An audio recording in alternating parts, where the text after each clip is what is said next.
Hi everyone, I'm Gary Null. We're in New York City and we have collected from all over the country some of the finest minds in medicine. These are board-certified physicians who specialize in helping people understand the food-mood connection.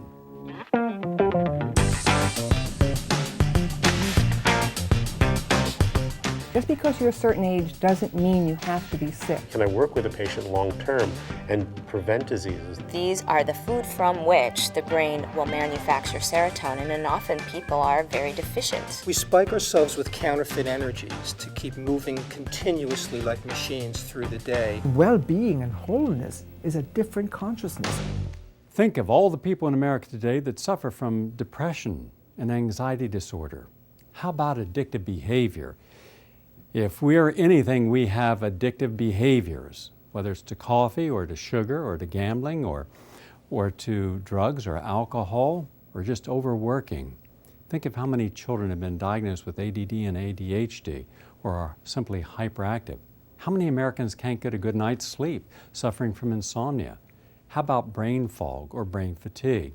For those of you who have Alzheimer's, Parkinson's, dementia, forgetfulness, you're starting to forget things, and that might be in your 30s, or certainly by your 40s. Someone's last name, the title of a movie you saw. You forget what you just read in a book. You might have brain fog. You might have brain fatigue, where you just don't have the mental energy any longer. Well, Dr. Eric Braverman is the person to call. In addition, we're a very addicted nation. We have all kinds of addictions, and lately we've been seeing a lot of people in the headlines who are acting out, a lot of aggression. What can you tell us about all this? Okay. First thing we need to know is you lose not just memory, but you lose attention and quickness.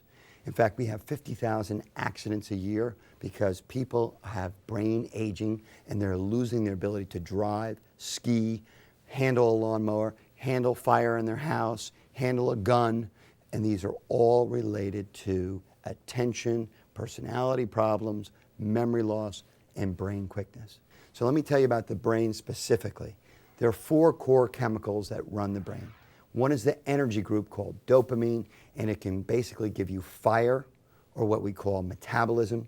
And when it goes down, you get obesity as you age, you get addictive disorders as you age, you get depression, you get the inability to have high energy. You can't write a book at 7 years old. You can't go to medical school at 7 years old unless you learn the technique to raise the energy of the brain. Number 2, your brain slows down. It loses an important chemical called acetylcholine. As it slows down, you start to drop the balls of memory. You can't remember your cell phone numbers. You can't remember the names of people, faces of people. You can't concentrate in the same manner. You don't just get dementia, you get attention failure, you get addictive behavior because you're trying to keep your brain sharp, so you start to eat carbs, sugar, salt, fats, and you start to basically be desperate to feed your brain that's losing its edge. Third core chemical is what we call GABA, the brain's Valium. And many individuals get anxiety. They can't sleep as they get older. They get anxious as they get older. They get hooked on drugs from Xanax to marijuana to alcohol. And they self-medicate this chronic state of anxiety to sleep and to stay calm. And the fourth way the brain ages is it loses serotonin.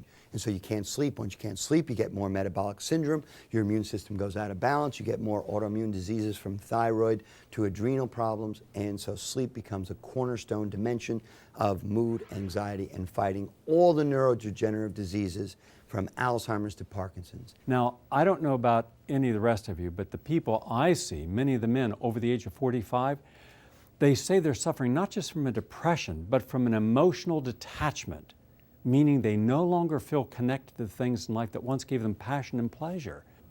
And they don't realize there's something biochemical. It's called free testosterone. And instead of rebalancing their hormones, the things that all of you do, because you all help people rebalance their hormones naturally, they say, take some pregnant mare's urine. Like somehow the urine from a horse, a mare, is going to be identical to your natural estrogen, progesterone, testosterone. It isn't.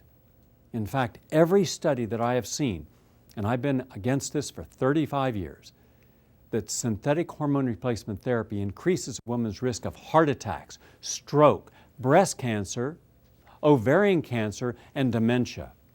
Now, there are about 10 million women right now taking synthetic hormone replacement therapy. There's at least a 13% adverse effect rate. That's 13%.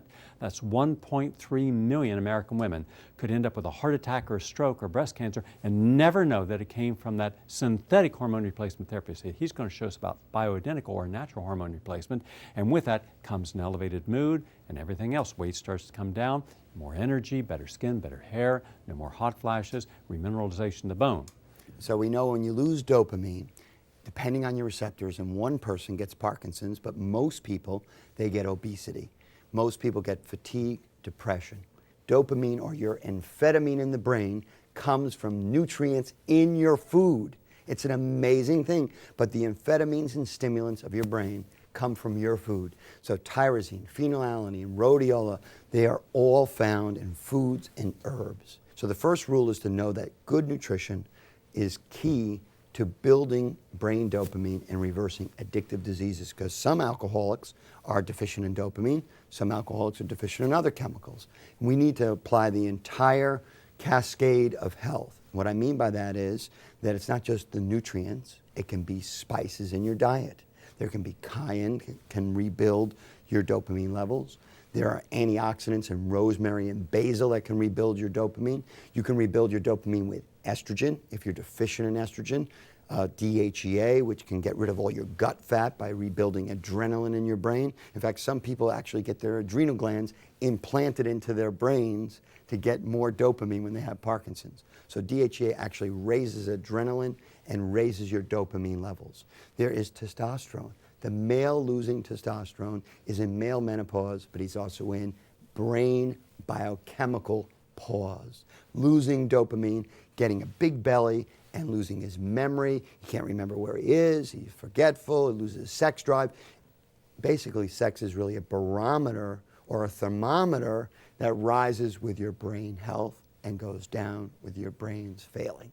So we know that the entire health of the body is critical to brain aging, which means 21 bioidentical hormones, not the 7 disastrous synthetic hormones that have been sold to the American public, which has been methyl testosterone and DES and cadaver growth hormones and methylated chemicals of all types, from the Premarin, et cetera, conjugated estrogens. They've all been a failure.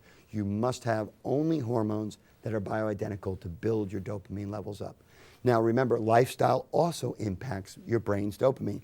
Exercise is a way of resetting your brain chemistry. So if you're not exercising, you can do everything right nutritionally. You could have 12 spices a day. You could learn that teas that bring up your brain dopamine, such as green tea and other teas. You do everything right. You're eating perfectly. You're taking the supplements. You're balancing your hormones. You don't exercise. Or you're filled with emotional tension and you don't know how to love. You will actually muck up your brain's chemistry. So the total picture of building the brain aging is conventional medicines if you're desperate, natural hormones that are falling with age, improving blood flow in all the vascular and osteoporosis and calcium systems throughout the body, from thyroid to inflammation, and a lifestyle that's balanced with a rainbow diet of colored fruits, vegetables, spices, teas, exercise, and a loving life. And you can do this with every core brain chemical. That's a healthy historical diet. You're talking about grains and legumes and nuts and seeds and fruits and vegetables and herbs, garlic and onions and ginger and walnuts and almonds, things that people have really stopped eating. We're eating hot dogs, hamburgers, French fries, colas, pastries. Well, my goodness, think of that. Think of what Dr. Braverman just told us. It's in your control. Now, in the 1970s, there were 2 very important studies that we should pay attention to. There was a Dr. Feingold. He took artificial coloring agents and preservatives out of a group of kids, and their disposition calmed down. They calmed down. There was recently a study that confirmed that, showing that preservatives cause kids to go hyper, right? Well, why is it just kids go hyper? Why not some adults that are chemically sensitive going hyper? How do we know that a person going off, getting rageful, is not also suffering from that? And also there was a Dr. Schoenthaler and there was others who found that when they went in a prison system and they simply got rid of the sugars, got rid of the dairy, and suddenly all the fighting and anger and violence and rage substantially calmed itself down. Now that has been repeated several times. So sugar and dairy, if it's going to cause convicts to overact, why wouldn't it cause a kid that's going to school with that in their system? You know, they laughed at Dr. Feingold, but it was in the Wall Street Journal just last week that it showed that he was right about food additives. So we know that lead, cadmium, aluminum, food additives, the average American has probably 9 toxic metals, 4 to 6 plastics, and pesticides in them. So you have to fight that with the antioxidant rainbow color of foods to rebuild your brain chemistry. And the other 3 brain chemicals can be rebuilt in similar fashion, each one getting a core nutrient like acetylcholine gets choline and gets rebuilt with the herb huperzine. You can rebuild your serotonin. If you're on Prozac or Paxil or some drug, you might be able to use St. John's wort and tryptophan and melatonin and even electrical devices that can stimulate serotonin production. And if you can't, get off of Xanax or some kind of Valium-like drug, you have the ability to use GABA agents like inositol. Inositol is the most powerful natural agent that works like a tranquilizer. It is a very useful agent that can cut your anxiety. And the basic rule of brain health is this: when anxiety begins, anxiety leads to blues. Anxiety leads to insomnia. Anxiety leads to the wrong food selection. Anxiety leads to the wrong speech in your relationships. Anxiety leads to not exercising, but sitting down and becoming a spectator in life. So anxiety is the actual first trigger that your brain chemistry is aging and that you're out of balance. That's terrific. Real quick, what would be the superstars for the brain? Superstars for the brain, if we do a total brain boost, is tyrosine, the amino acid DL-phenylalanine, rhodiola, choline, huperzine, inositol, St. John's wort, and some form of tryptophan. When it comes to addiction, there's a new breakthrough. A form of taurine is one of the most amazing alcohol craving reducers ever in the history of medicine. So amino acid was shown to defeat alcoholism possibly better than anything we've ever had. When it's come to bipolar disorders, we now know that bipolar disorders are really like mini seizure disorders. That's why you see dominating medicine, seizure medicines being used, but you can use inositol and you can use forms of gabapentin. Another important principle always to remember is that your head or your brain is always attached to your body. Before you blame yourself, remember that people with brain disorders can have brain chemical imbalances in their brain, but also vascular diseases, inflammation, imbalances in hormones from thyroid to testosterone to estrogen can throw your brain off. That's terrific. All right, so men, we don't want you suffering from erectile dysfunction, loss of vitality, and also libido. I don't want to have that pot belly, which also, by the way, a pot belly new study shows it increases your risk of prostate enlargement. So let's help our prostates and have a hormone test and also have an inflammation test. C-reactive protein, homocysteine, fibrinogen, triglycerides, and LDL cholesterol, and DHEA.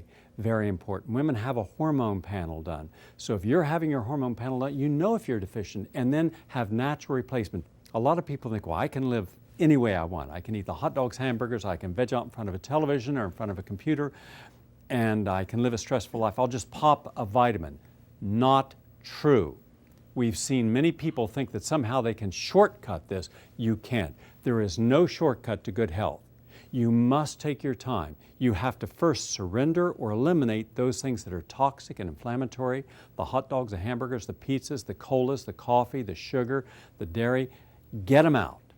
And then you have to bring in live foods, living foods, brown rice and beans and grains and fruits and vegetables and tubers, and then the right nutrients. And of course, stress management is important. I mean, we're not doing stress management. Journal writing, prayer, listening to nice music, meditating, deep breathing, going for a walk, being in nature. We can't forget that. We must make time for that. I encourage people to engage in rest practices, and these can be any numbers of things, meditative practices, prayer practices, yoga, anything that allows one, even during the waking day, to truly let go into a relaxed state. I believe the primary cause of fatigue is rooted in lifestyle. Often people are trying to do too much, and they're not obeying natural laws such as the need for sleep and the need to nourish the body with proper nutrition. They are subsisting instead on foods that will give them a quick burst of energy, such as sugar and refined carbohydrates. They're drinking too much caffeine, and they're depleting their body's reserves and ending up in a fatigue state. Dr. Ronald Dushkin, nice to have you with us. Tell us about how you go about helping people who have food mood disorders. When someone comes to see me, the first thing I do is, my goal as a doctor is to see their potential to be well. They come in with their list of complaints. I see a lot of people with anxiety, depression, and they're caught up in that. I practice homeopathic medicine, so the model that I show them, I have a nice drawing in my office, is that healing is an interplay between the body, the mind and emotions, and at the core some internal life force, healing energy, often called prana or chi, whatever it is. But the goal is an interplay between all of these things. So I want people to participate. Obviously, it can't be said enough. People who know this still need to hear it. Diet and exercise make a huge difference in how we feel. Not only how we feel, but what it is we prevent. So when someone comes in with anxiety, I need to know what they're eating. If their diets are really awful, a lot of sugar, a lot of processed foods, we need to make a change in that. But there's other things going on for people. Sometimes people have decent diets, do some exercise, but there are other conditions. Post-traumatic stress syndrome will sometimes be a problem. Panic attacks for no apparent reason. The goal here is to find what's the right lifestyle plan, including homeopathic medicine, for that person. Some people come in frustrated, thinking, this is it, there's no hope for me. And that in and of itself can create a difficulty or a potential barrier in them getting well. So first of all, instilling hope, telling them that it is possible for them to be better.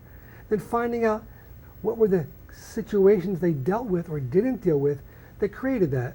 And the goal is to find what's going to be the right stimulus to their own natural healing energy. That's good information. And also, the vast majority of people who are overweight in America suffer from depression. And a lot of the people who are working too hard, who have too many responsibilities or things in their life that they cannot control, suffer from panic attacks and anxiety disorders. They're simply afraid of what happens when all the balls they're juggling start to fall down. We live in an extremely tense time. And I'm concerned that we're putting too much into a day, too many responsibilities. I mean, I'm sure even all of you have more on your to-do list than what you can generally get done, right? Well, and just think, getting up in the morning and suddenly, boom, you're into your day. You're checking off everything. At the end of the night, you just collapse fatigued into the bed. We have to focus on quality of life, not simply standard of living. He's suggesting that something as simple and natural and historically valid as homeopathy, based upon the laws of similars, could be very important. So start looking for homeopathic physicians to give you a different perspective. Can I work with a patient long term and prevent diseases? The old Chinese system of medicine was based on that. When the patient got ill, you actually made less money as a physician than if you kept the patient out of the hospital. Interesting paradigm. Holistic medicine. How can I look at the patient from the perspective of their entire life, psychospiritually, socially, environmentally, nutritionally, physical activity-wise? How can I work with the patient on all these areas to optimize their health? And I want to mention that optimal health is not the presence or absence of disease. A person can get sick, they can break a leg and be optimally healthy if they're well fed, well rested, etc. What optimal health then does, it helps that leg to heal faster. Okay? So another paradigm is holistic medicine. Integrative medicine, starting to use tools, technologies, herbs, homeopathy, different treatments from all over the world, and bring them together to bring the best of everything to the patient. What role do the pharmaceutical companies, even your physician, have when it comes to sitting down, taking their time and explaining there is a food-mood-body connection?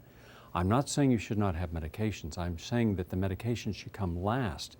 And also, what if your depression was really another condition in your body, a viral condition, a heart condition that wasn't being properly addressed?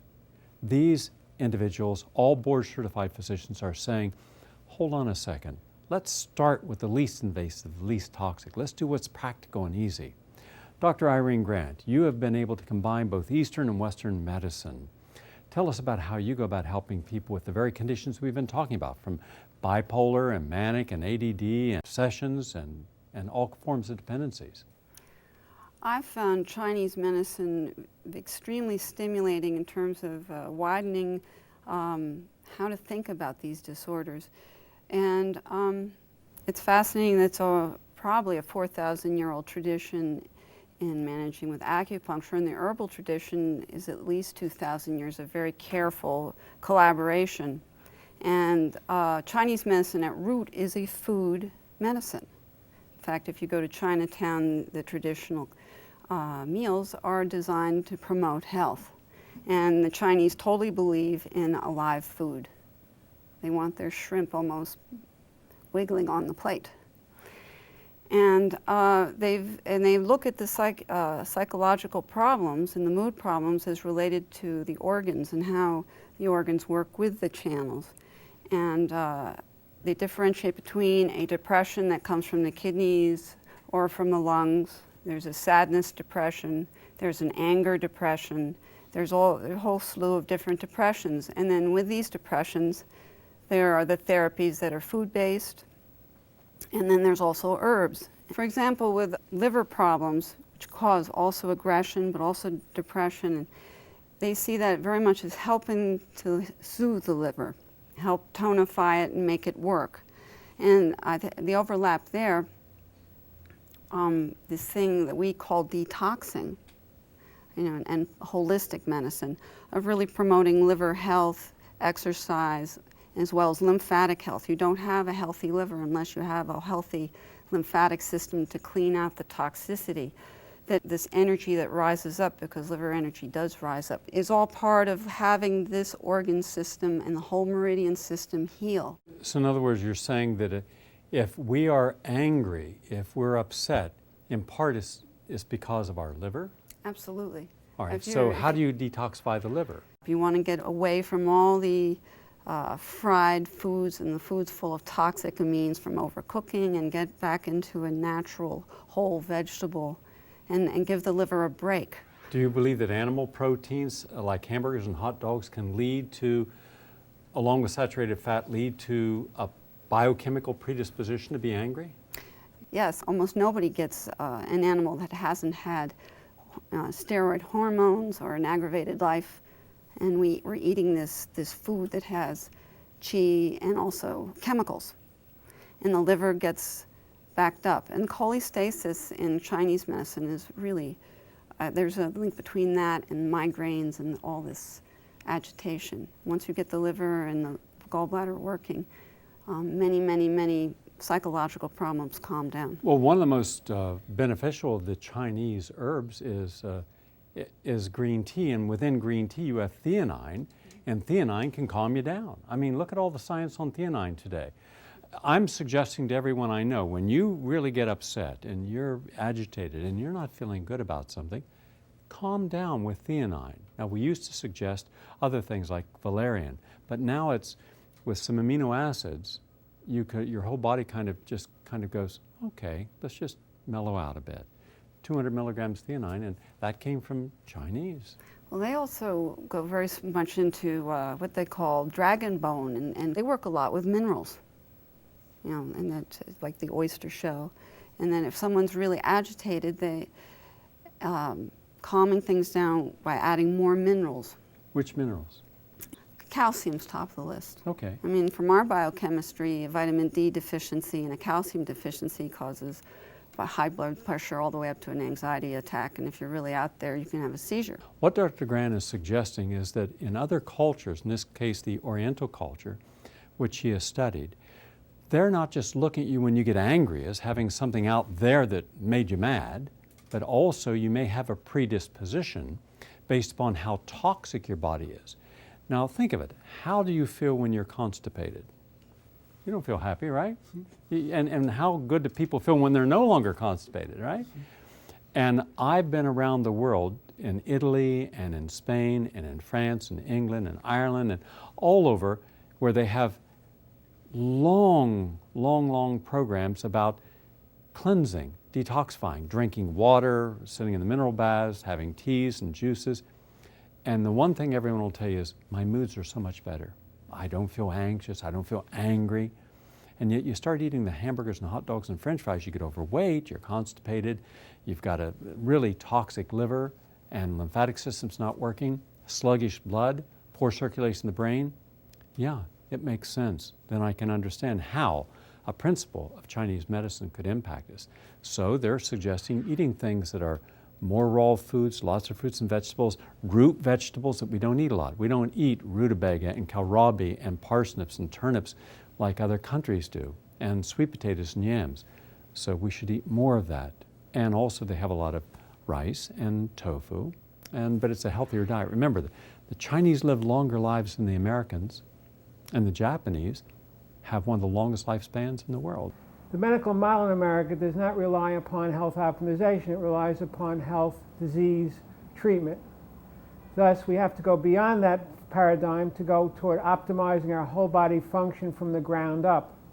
And one major aspect of American life is we are exposed to many, many, many toxins. Over time, these toxins cause major problems of body function. We can reduce our longevity, we can reduce the quality of our life, we can reduce our energy level, we can reduce our health. So first off, we have to understand what are some of the symptoms of detoxification issues. First would be the whole issue of people have to sleep 8, 9, 10 hours at night. Commonly, the longer you have to sleep, the more toxic you are. Although there are many other factors with sleeping, this is certainly a sort of a initial harbinger of problems of toxicity. Next would be the whole issue of brain fog, whereby memory is a little faulty, your brain function's a little faulty, you're not really quite on track, and commonly there is a detoxification process required by the body as a whole. When we talk detoxification, we mean getting rid of toxic heavy metals with zinc, selenium getting rid of mercury, zinc getting rid of lead, cadmium.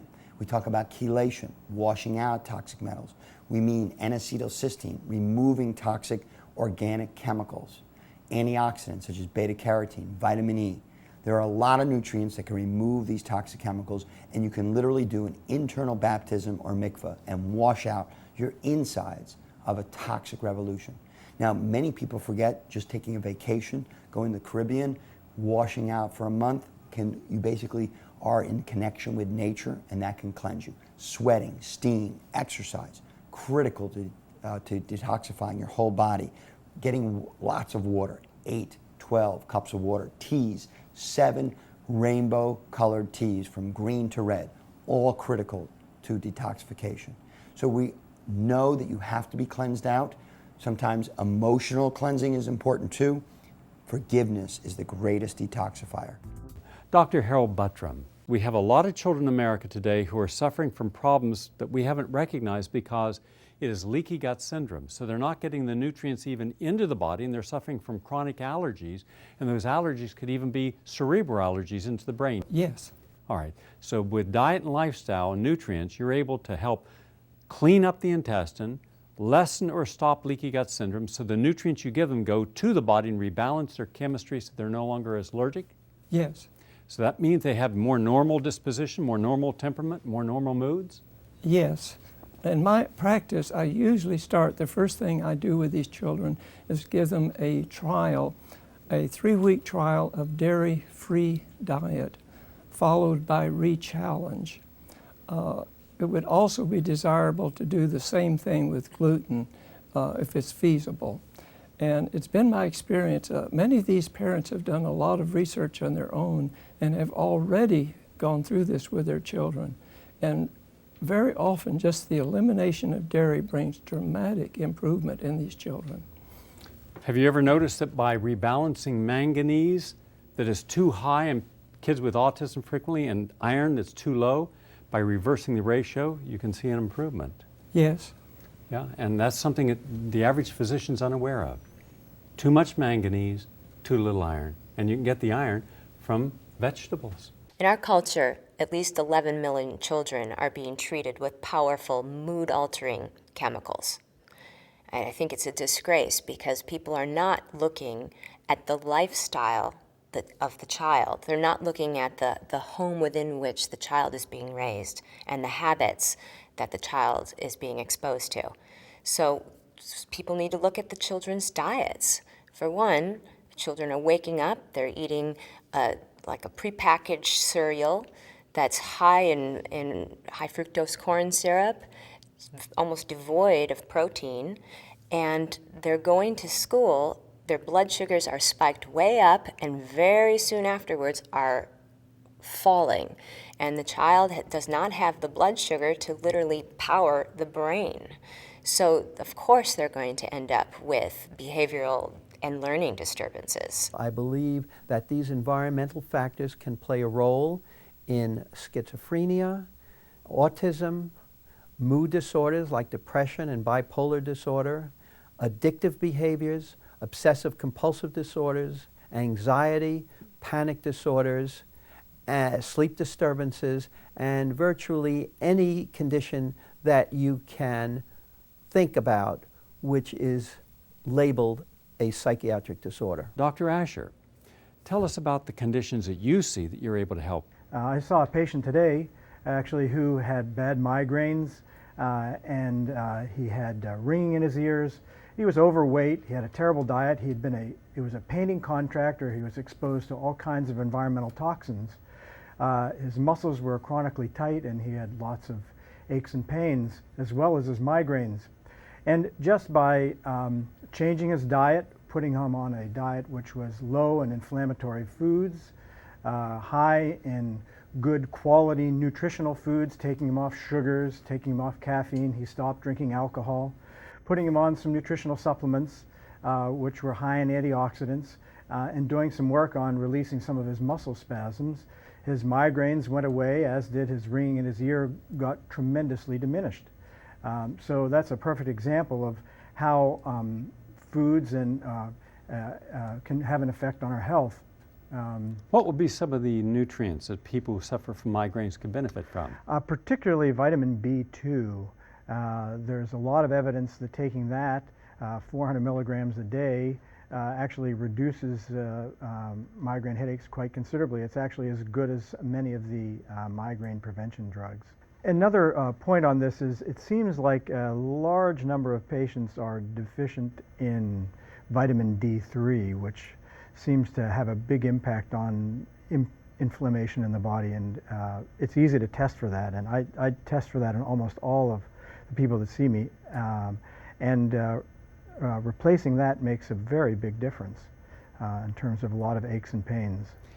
Wow, so let's just recap some of what he is suggesting. He's saying that inflammatory agents, now pizzas, hot dogs, hamburgers, French fries, barbecued ribs, the things that people love, the fried chicken, that all creates inflammation. When you heat at a high temperature any animal protein, a byproduct is called heterocyclic amines. Not only are they cancer causing, but they're highly inflammatory. They can get into the joints, causing swelling and pain. He is suggesting that the American diet is highly inflammatory. Now, we all know that cancer, heart disease, Alzheimer's, Parkinson's, multiple sclerosis, ulcers, fibromyalgia, these all have something in common: inflammation. Inflammation is due to stress, is due to toxicity, is due to immunological imbalances, is due to endocrine imbalances. So inflammation has to be addressed with lifestyle changes, with nutritional changes, with a change in our orientation to food, to the food chain, to our lives in general. Ultimately, it's not amenable to a drug or pharmacological approach. In fact, the deeper down you go into the causes of disease in general, the less effective medications are and the more effective natural medicine is. Because it takes time and energy to be healthy, we don't take the time and energy to be healthy. We'd rather sit in front of the television for a few hours than go out for a walk. We would rather grab something quick and easy en route to the next meeting or get food on the table fast for our family, as opposed to taking the time to find and prepare something healthful. It's not a matter of lack of information in our society. I think there's plenty of resources for good information.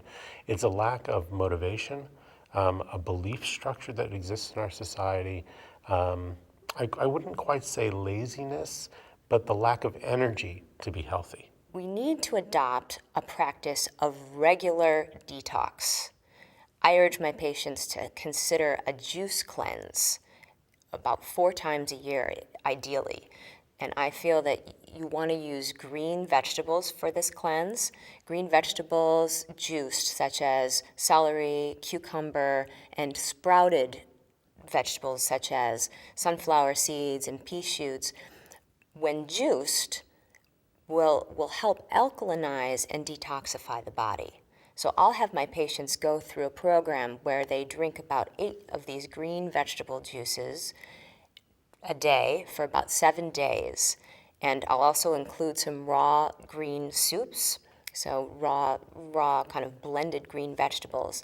So the effect of this is that the body will become more alkaline, and the body will not need to spend so much of its energy digesting the food that it's normally receiving in the daily diet, but instead can turn its attention to the mobilization and elimination of toxins. The inflammation makes you toxic. So fish oil, willow bark, boswellian herb, helpful. For the calcification, you must treat your bone density, otherwise calcium will make you toxic, calcium deposits. In addition to that, you dry up as you get older. You must protect your membranes with choline, lecithin, and lots of fluids. And you must not burn yourself out by overworking. Regarding food and environmental allergies in children, I'd say once again the inflammatory foods have a very big impact on those conditions, and if one's able to reduce that, it makes a very big difference in terms of toning down the allergies. The other piece is that a lot of children that have chronic drainage from their nose and have a wheat intolerance, and that's easy to test for. And I've seen children who have had surgery on their sinuses, surgery on their adenoids to have these problems corrected, and in fact really what the problem has been at wheat. I find that when you put people on an allergy-free diet and you get rid of wheat, dairy, artificial sweeteners, colas, caffeine, that you can frequently help people. In other words, clean up the diet. Living foods means that it has not been highly adulterated or processed. Whole grains, legumes, fruits and vegetables and juices, and nuts and seeds, walnuts, almonds, pistachios, pine nuts, sunflower seeds, pumpkin seeds. These are the things that children should eat that would help them, because a lot of children are simply having imbalance in their biochemistry, and then they're going to school. The teacher thinks, something's wrong with the brain biochemistry. No, there's something wrong with the home environment of not feeding the kid right. How many kids start the day with sugar or a cola, and then they get in school and they can't sit still? Yeah, their biochemistry is racing. They're suffering from excitotoxic reactions. So you get rid of all the cola, you get rid of the caffeine, you get rid of the refined carbohydrate, and watch a difference. Now let's go over and say hello to Dr. Claudia Cooke. How do you help these conditions? Gary, I would venture that about close to 50% of people who come through my door here in New York City have some complaint of sleep disorder or depression or anxiety. I do my very best to persuade every patient that I see to try a 2-week elimination diet, whole foods, no processed foods, no dairy. You can do so much for so many people with so little through such simple interventions. Have you been able to get people who've been suffering from insomnia to no longer do that and have a good night's sleep? Some people, merely with dietary intervention, have been able to handle their insomnia and greatly improve their mood. How about depression? I incorporate other methods along with diet, mind-body techniques. I also pay a lot of attention to breathing. This is so much the importance of aerobic exercise, because even if you're eating well, if you're not breathing well, you're not metabolizing well. And so 90% of adults do not breathe well in a resting state. Most children, by the time they hit 7 years of age, have locked up their diaphragms. And so helping people to restore diaphragmatic breathing also pays huge dividends. Have you been able to help people who've had problems with loss of libido? Yes, I have, Gary. So many of the patients that I see suffer from metabolic syndrome with midline weight gain, elevated triglycerides, and progressive insulin-resistant diabetes, which impairs libido. And so elimination of those processed foods and reduction of the pro-inflammatory foods in the diet can go a long way towards helping people. Magnesium is a cofactor for more than 300 biochemical pathways in the body and a critical nutrient for, a critical mineral for maintenance of those essential neurotransmitter levels along with the B vitamins. And for the heart as well. A roll and butter and coffee in the morning for breakfast will cause coronary artery disease. Even if you eliminate the butter, the roll and coffee in the morning will cause heart disease because it will cause this pre-diabetic state. And the pre-diabetic state leads to inflammation, which leads to coronary artery disease. What's causing your heart to cause a problem? Diabetes causes a problem, if you have excess sugar, it causes glycation, causes plaque buildup, causes atherosclerosis, causes the heart to not beat regularly. If you're toxic, what happens is that you'll have an irregular heartbeat. They'll give you Toprol, they'll try to regulate the heart because you have, your rhythm is off, the electric rhythm is off in your heart. You can change many things. If you have an imbalance in your minerals, your heart will be off. If you have a deficiency of B vitamins, you're going to have congestive heart failure. Didn't know that, did you? You can change so many aspects of heart disease by putting the proper nutrients in. D-ribose, alpha-lipoic acid, coenzyme Q10, and L-carnitine. Voila, you have yourself a new heart. The first key is to know what type of heart disease. We have enormous breakthroughs today. We can know if it's in your coronary arteries, and we can open them by driving cholesterol down with niacin, herbal colistin, polycosanol. If you have valve problems, it's usually due to blood pressure. And you can lower blood pressure from everything from diet to the rainbow diet of fruits and vegetables, spices, herbs, teas.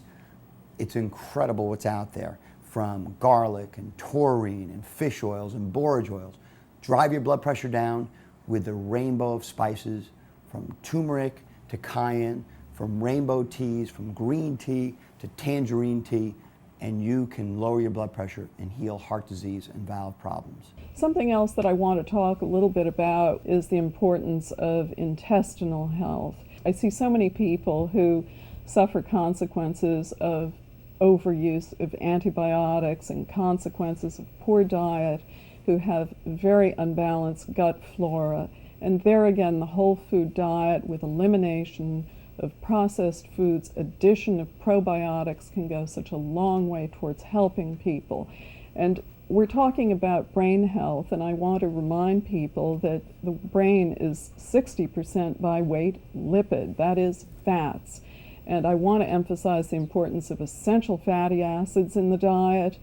We've spoken about cold water fish, the nuts, the legumes, as you said before, and also that the healthy gut flora are our main source of B vitamins and biotin, which is very important for maintenance of integrity of the lipid membranes which insulate the nerves. And keep in mind, our intestine is very important. In fact, over 60% of your immune system is located around your intestine. So when you're toxic, and all the American diet today is just a toxic diet, it's like having a toxic reservoir, a toxic dump site right there in that 22 feet. She's suggesting clean up that intestine. High fiber from fruits like blueberries, great, and grains and legumes and nuts and seeds, clean it out. Then reestablish good bacteria. The good bacteria, you can take a teaspoon of acidophilus or bifidus each day and recolonize healthy bacteria, and then a B complex, maybe 25 to 50 milligrams a day of B complex that includes biotin would be helpful as well. To treat yeast overgrowth, the diet that is very important is especially elimination of sugar and refined carbohydrates. All kinds of artificial sweeteners, preservatives, artificial colorings and flavorings, all of that should be eliminated. Some people will have sensitivity to yeast, and yeast-like products should be eliminated because of a cross-reactivity. Because of this yeast overgrowth, you develop antibodies frequently against it, and then you develop antibodies against the food and against your own tissues. So try to eliminate all of those things as far as the diet is concerned. Now, of course, we all have crises in our lives. We all have issues that we have to deal with, and hopefully we're able to get the people in our lives who can help us in a supportive way, even through counseling. But how often do we think that, gee whiz, I'm feeling depressed, I need a antidepressant, I need a tranquilizer. Even kids as young as 6 months old are now being given tranquilizers. What if we could do something that was natural and non-toxic? What if our depression had nothing to do with what was going on out there, but had something to do with what was going on in here? One very important, in fact, perhaps the most important overlooked way in which Americans can help themselves heal depression is by looking at sleep and dreams. In fact, losing sleep, insomnia, is the single strongest predictive factor we have for clinical depression. Depression and insomnia are so closely linked in our research findings that many of us today believe that they're inseparable processes. You know, people who chronically lose sleep become depressed. Depressed people typically lose sleep. The key things that we do to ourselves that may be of harm are the high-fat foods, which give us a sense of transient soothedness or relaxation. But a healthier version of that is to do a meditation, a yoga, or prayer. These will give you the same level of relaxation. A lot of things that we ingest in addition, caffeine, alcohol, for instance, are things that we use to alter our mood states. So dealing with the underlying mood issues is probably the healthier thing. For instance, if you're depressed and drinking caffeine to diminish depression, and caffeine has an adverse effect on the heart, why not do something else that diminishes depression? A good walk in nature, healthy foods. These things diminish depression as opposed to stimulating yourself with caffeine. Sugars is another way that we stimulate ourselves, stimulate ourselves with simple sugars. And then alcohol to sedate us. Why not do a meditation, take a walk, snuggle with somebody? Much healthier for your body, for your heart, for your health, and for your social consciousness than caffeine or alcohol. One of the primary causes of depression in our culture is stress. We are under so much stress, and stress depletes serotonin. Stress also has a depleting effect on our endocrine system. We find that when people are under chronic stress, their adrenal hormones are depleted, such as cortisol, sometimes also DHEA, testosterone and pregnenolone. And stress can throw off the ovarian hormones in women and can deplete the testicular hormones in men. So all of these hormones are neuroactive and they have effect on the expression of neurotransmitter production in the brain. So when a person's under chronic stress and their adrenal hormones are depleted, oftentimes the serotonin will go down, as will the excitatory neurotransmitters that give an alert brain, such as norepinephrine and dopamine. A natural approach to treating depression is to take a look at the hormone balance and rebalance any hormonal imbalances or deficiencies, and then to work directly to feed the brain the precursors that it needs to manufacture the neurotransmitters. For example, I often work with tryptophan or 5-hydroxytryptophan, which is a precursor to serotonin production in the brain. Dr. Feldman, one of the most common conditions in the United States today is depression. Could you explain to people why you believe that we are so depressed and what we can do to help us? We have to consider that the cause of the depression may be multifactorial. And the hard part is to test properly and to listen to get the symptoms aligned so you understand what's going on. First off would be thyroid problems. Just because a person gives you the diagnosis of depression doesn't mean your thyroid is good. You may have a low thyroid. TSH elevation may help somewhat. Autoantibodies may help somewhat. Enlargement of the thyroid and neck may help somewhat. But more important would be Barnes metabolic temperature below 98 degrees, a sluggish thyroid. How do we fix the thyroid? Well, it's not that hard. Iodine may be required, a sarcode, homeopathic sarcode, various herbs, even glandular thyroid supplements. Next would be adrenal function. Millions of people out there come to offices of doctors like myself with low adrenal function. And one way to test that would be cortisol in the morning, and that could be done by a saliva or by blood. Next thing would be persons who wake up tired they tend to have their depression or their energy is lowest in the morning, even though they may have slept 7, 8 hours. That's a common signature of the adrenal. How do we get the adrenal back on track? Well, we de-stress. We have pantothenic acid. We have vitamin C. We have, again, homeopathic sarcode. And again, we have actual glandular supplements. The adrenal is a key issue in terms of getting the energy way, way up. Next would be the whole issue of insulin balance.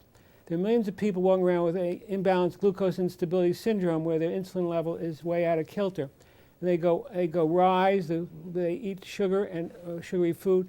There's a rise in glucose in the blood, but then there's a rapid fall of the glucose in the blood. And this can also give you a depressive story. So we have to go back to the symptoms. Thyroid would be tired all day kind of symptoms, especially later in the day. Adrenal tired in the morning. The glucose instability is erratic, episodic, tired just now and then the person to often figure out, well, I've eaten something, now I feel a little better, but they have that low glycemic issue and it pulls them down. Plus, many people walk around with mixed infections, hidden. Many people walk around with severe immune dysregulation, which is giving them a fall of energy, and it's called a depression incorrectly. Dr. Feldman, let's just recapitulate some of this, because this is important.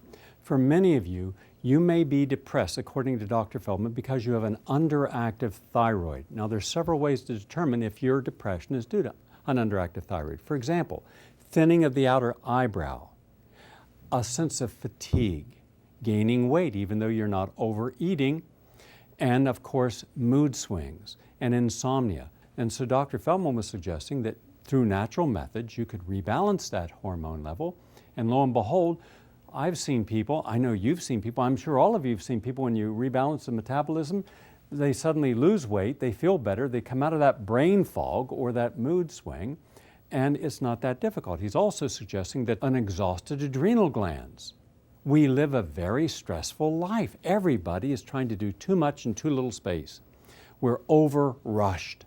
We have to slow down to the quality of life.